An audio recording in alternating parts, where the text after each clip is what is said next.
হাতে গোনা আর মাত্র কয়েক ঘন্টার বাকি 22শে জানুয়ারি প্রাণ প্রতিষ্ঠা হতে চলেছে পুরুষোত্তম রামের। আর সেই উৎকণ্ঠা থেকেই জনসমুদ্র প্লাবিত হবে অযোধ্যায়। রামলালার প্রাণ প্রতিষ্ঠা হবে। গোটা ভারতবর্ষের আনন্দের সীমা নেই এই অযোধ্যায় রাম মন্দিরের শ্রীরামচন্দ্রের প্রাণ প্রতিষ্ঠা নিয়ে। রামচন্দ্রের প্রাণ প্রতিষ্ঠাতে প্রধানমন্ত্রী নরেন্দ্র মোদী সকল দেশবাসীর কাছে বিনীতভাবে অনুরোধ করেছেন সকলের বাড়িতে যেন আলোয় আলোকিত হয়ে ওঠে, প্রতিটি ঘরে ঘরে যেন প্রদীপের আলোয় আলোকিত হয়ে ওঠে। পুরো ঘর যদিও বা আলোকিত নাও করতে পারেন, যেন অন্তত 5টি করে মাটির প্রদীপ ঘরে অবশ্যই জ্বালাবেন, এই বার্তাই দিয়েছেন প্রধানমন্ত্রী নরেন্দ্র মোদী। এই বিশেষ দিনটিতে সনাতন ধর্মাবলম্বীর মানুষদের কাছে একটি আবেগ, ভালোবাসা, শ্রদ্ধার দিন। এর আগে বহু মন্দির ভাঙার চিত্র দেখেছে আমাদের পূর্বপুরুষেরা, কিন্তু আমরা কতটাই ভাগ্যবান যে এরকম একটি মন্দির প্রতিষ্ঠা দেখতে পাচ্ছি। আজকের এই ভিডিওতে আমি আপনাদের কাছে জানিয়ে রাখব কিভাবে 22শে জানুয়ারি শ্রীরামচন্দ্রের প্রাণ প্রতিষ্ঠার দিন বাড়িতে কিভাবে পালন করবেন। বন্ধুরা, এই ভিডিওটি দেখে তোমরা অবশ্যই তোমাদের আত্মীয় স্বজনের কাছে, মানুষদের কাছে ভিডিওটি শেয়ার করো, যাতে সকলের কাছে এই বার্তা পৌঁছায়। হিন্দু ধর্মাবলম্বীর মানুষেরা এই দিনটি বিশেষভাবে পালন করুন, এই বিনীত অনুরোধ আমাদের চ্যানেলের পক্ষ থেকে আপনাদের কাছে। এই ভিডিওটি তোমাদের ভালো লেগে থাকলে অবশ্যই একটি লাইক দেবেন এবং কমেন্টে জয় শ্রীরাম বলতে ভুলবেন না যেন। আর পারলে একটু বেশি বেশি করে শেয়ার করো। চলো এবার মূল পর্বে যাওয়া যাক, দেখে নেওয়া যাক এই দিনটি আপনারা ঠিক কিভাবে পালন করবেন। 22শে জানুয়ারি সোমবার মৃগশিরা নক্ষত্রে প্রতিষ্ঠা হবে শ্রীরামচন্দ্রের প্রাণ প্রতিষ্ঠা। 22শে জানুয়ারি সোমবার দুপুর 12:29:08 থেকে 12:30:32 মধ্যে রামচন্দ্রের প্রাণ প্রতিষ্ঠিত হবে। অর্থাৎ হাতে মাত্র 84 সেকেন্ড সময় থাকবে, আর তার মধ্যে পুরুষোত্তম রামের প্রাণ প্রতিষ্ঠা হবে অযোধ্যায়। বন্ধুরা, এই শুভ মুহূর্তে অবশ্যই তোমরা সকলেই নিজেদের নিজেদের বাড়িতে শ্রীরামচন্দ্রের পুজো করবে। কিভাবে করবে চলো জেনে নেওয়া যাক।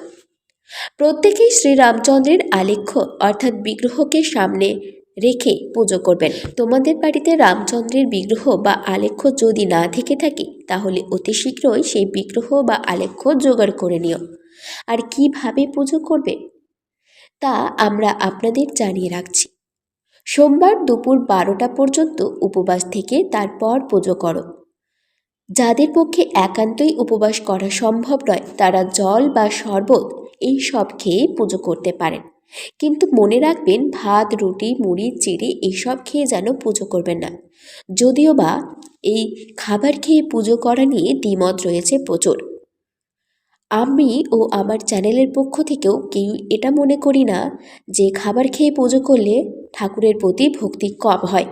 তাই যে যেভাবে ভক্তি ভরে পুজো করতে পারবেন সে সেভাবেই করুন। বিশ্বাসে মিলায়ে বস্তু তর্কে বহুদূর। পুজোর জন্য আপনাদের বিশেষ কোনো দ্রব্য সামগ্রী লাগবে না। ফল, ফুল, মিষ্টি দিয়েই আপনারা পুজো করে নিতে পারেন। অবশ্যই মনে রাখবেন, হলুদ রঙের ফুল জোগাড় করবেন। হলুদ ও লাল রঙের আসন হলে খুবই ভালো হয়।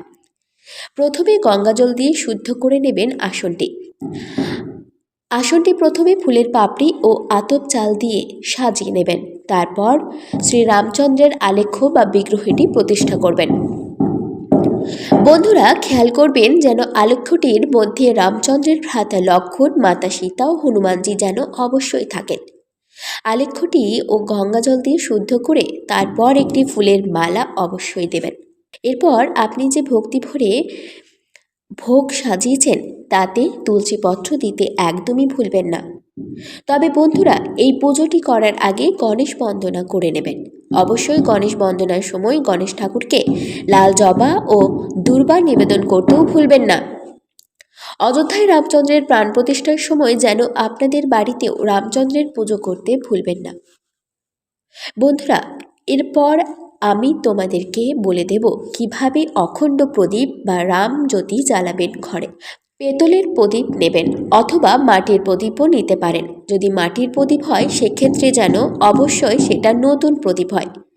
প্রদীপটিকে তুলো দিয়ে ভালো করে ঘি ও তুলো দিয়ে প্রদীপটি ভর্তি করে নেবেন। প্রদীপ কখনোই খালি রাখতে নেই, তাই অখণ্ড প্রদীপের নিচে অখণ্ড আতপ চাল ও ফুলের পাপড়ি বিছিয়ে তারপর প্রদীপটি রাখুন। শ্রীরামচন্দ্রের প্রাণ প্রতিষ্ঠার দিন অখণ্ড প্রদীপ যদি আপনারা সন্ধেবেলায় জ্বালাতে পারেন, তাহলে সারা বছর আপনি ও আপনার পরিবার শ্রীরামচন্দ্রের পরম ভক্ত হনুমানজির কৃপায় সর্বসংকট থেকে সারা বছরই দূরে থাকবেন এবং আপনার ও আপনার পরিবারের ওপর হনুমানজির কৃপা থাকবে এবং উন্নতিও ঘটবে।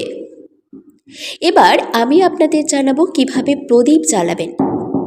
সন্ধেবেলায় শুদ্ধ বস্ত্র পরে ঠাকুর ঘরে এসে 5টি মাটির প্রদীপ নিয়ে তাতে তুলো ও ঘি দিয়ে ভর্তি করে নিন। ঘি ছাড়াও আপনারা যদি তেল দিয়ে প্রদীপ জ্বালাতে চান তাও করতে পারেন, তবে